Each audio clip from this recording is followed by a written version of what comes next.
বন্ধুরা আপনাদের সাপোর্টে আমরা ভিডিও বানাই, একটা লাইক দিন আর সাবস্ক্রাইব করতে ভুলবেন না। আপনারা প্রিয় সিরিয়াল কোনটা নিচে কমেন্টে লিখে জানান, দেখি তো কার সিরিয়াল ফ্যান বেশি।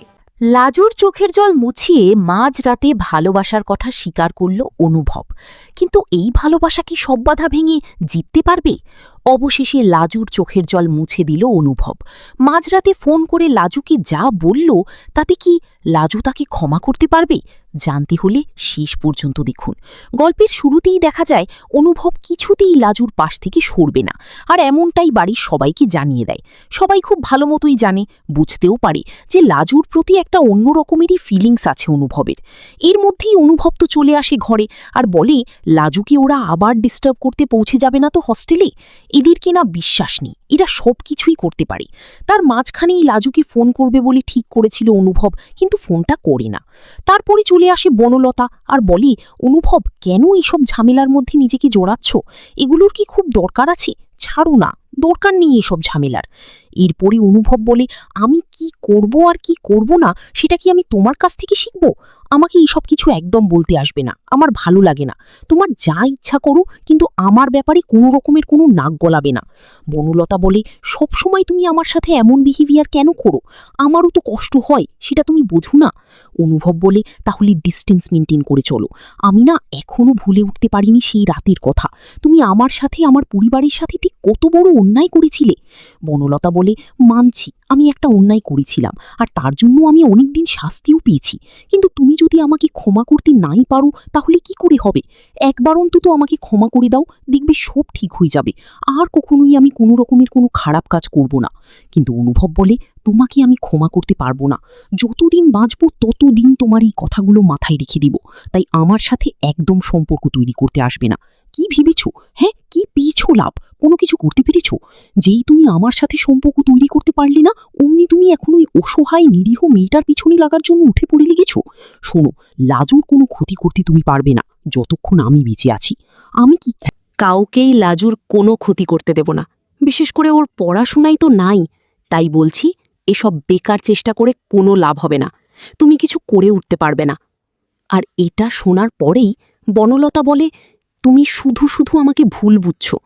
তুমি এসব বলে আমাকে আর ছোট করো না অনুভব। কিন্তু অনুভব বলে, তুমি অলরেডি ছোট হয়ে গেছো, কারণ আমি তোমাকে চিনে গেছি। যখনই তোমার কোনো ইচ্ছে পূরণ হবে না, তুমি সেই ইচ্ছে পূরণ করবার জন্য যাকে যখন পারবে বিপদে ফেলে দেবে, আর সেটা আমার জানা হয়ে গেছে। এরপরে অনুভবের ফোনে ফোন আসে। অনুভব বলে, আমি এক্ষুনি আসছি, 15 মিনিটের মধ্যে, বলেই বেরিয়ে চলে যায়। বনলতা বুঝতে পারে সুদেবরা নিশ্চয়ই এখান থেকে বেরিয়ে থানাতেই গেছে, আর সেই জন্য অফিসারই হয়তো অনুভবকে ফোন করেছে। তার মধ্যে চলে এসেছে স্ত্রী, অর্থাৎ অনুভবের মা। বনলতাকে বলে, অনুভব কোথায় গেল? কিছু বলে গেছে? বনলতা বলে, তোমার ছেলে কি কিছু বলে যায় আন্টি? তোমার ছেলে কখনোই কিছু বলে যায় না। ওর সাথে আমার সম্পর্কটা অতটাও স্বাভাবিক নয়। বনলতার এ সমস্ত কথা শুনি স্ত্রী তখন বলে, সম্পর্কটা তো নিজের হাতেই নষ্ট করেছ, তার উপর আবার এ সমস্ত কথা বলছো। আজকে যদি তুমি সম্পর্ক নষ্ট না করতে, তাহলে হয়তো এমন। এটাই বলেছিলাম, কয়েকটা কথা বলতে চাই, তাই ডেকে পাঠিয়েছিলাম। লাজু তখন সত্যিটা বলে, আপনি তো বলেন না আসলে আপনি আমাকে গ্রেপ্তার করে এখানে নিয়ে আসবেন। এরপর অফিসার ভয় পেয়ে যায়। অনুভব বলে, ওসব কি বলছেন অফিসার? আপনি ওকে এই সমস্তভাবে থ্রেট করেছেন? আপনি জানেন এটা কতটা ইল্লিগাল কাজ? আপনি এ সমস্ত ইল্লিগাল কাজ করেন কি? আর আপনি এরকমটা করতে পারেন না। অফিসার বলে, তুমি শুধু শুধু রাগ করছো লাজু, আমার কথাটা শোনো। এরপরে অফিসারকে তখন উচিত কথা শোনায় অনুভব। বলে, আপনি একটা মেয়ের সাথে এভাবে তুমি তুমি করে কথা বলতে পারেন না। আপনি ভদ্রভাবে সম্মান দিয়ে আপনি করে বলুন, বুঝেছেন? এরপর লাজুকে সিস্টার বলে সম্বোধন করে আর বলে, সিস্টার আপনি দয়া করে এখানে বসুন। এরপর বলুন তো ব্যাপারটা ঠিক কি হয়েছে। যতক্ষণ না বলবেন আমিও ঠিক ক্লিয়ার করতে বলতে পারছি না। এরপর লাজু বলে, আমি কি বলবো, আপনি বলুন আমি উত্তর দিই। তখন অফিসারকে দেখা যায় হারান বলে, আমার বাড়ির এই বউকে একেবারে নষ্ট করে ছেড়েছে এই ছেলেটা, জোর করে নিজের বাড়িতে রেখে দিয়েছে। তখন অফিসার জিজ্ঞেস করে, আপনি কি অনুভবের বাড়িতে থাকেন? লাজু বলে, না, আমি তো হোস্টেলে থাকি। এটা শোনার পর অফিসার বলে, আর এই যে সুদেব বাবু, আপনি যে বললেন আপনার স্ত্রী মিস্টার চ্যাটার্জির বাড়িতে থাকে। তখনই সুদেব বলে, থাকতো তো, আমি তো সেটাই জানতাম। লাজু বলে, থাকতাম না স্যার, জোর করে থাকতে হয়েছে। আমার বউই আমাকে বলেছিল ওখানে গিয়ে থাকতে। আর এটা শোনার পর অফিসার বলে, কি এই লোকটাই বলেছিল, আবার এই লোকটাই এখন এসে অভিযোগ জানাচ্ছে?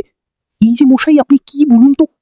সুদেব বলে, একটা প্রবলেম হয়েছিল তাই আমি ওকে রেখে এসেছিলাম ওই বাড়িতে, কিন্তু রেখে আসাটা যে এতটা কাল হয়ে যাবে সেটাই তো বুঝে উঠতে পারিনি। আমার বউকে নিয়ে এখন টানাটানি শুরু করেছে এই লোকটা। অনুভব বলে, মুখ সামলে কথা বলবে, না হলে কিন্তু তোমার অবস্থা আমি এখানেই খারাপ করে দেব। লাজু বলে, আমি হোস্টেলে থাকি, হোস্টেলে থেকেই পড়াশোনা করি, আর আমি ওনাদের বাড়িতে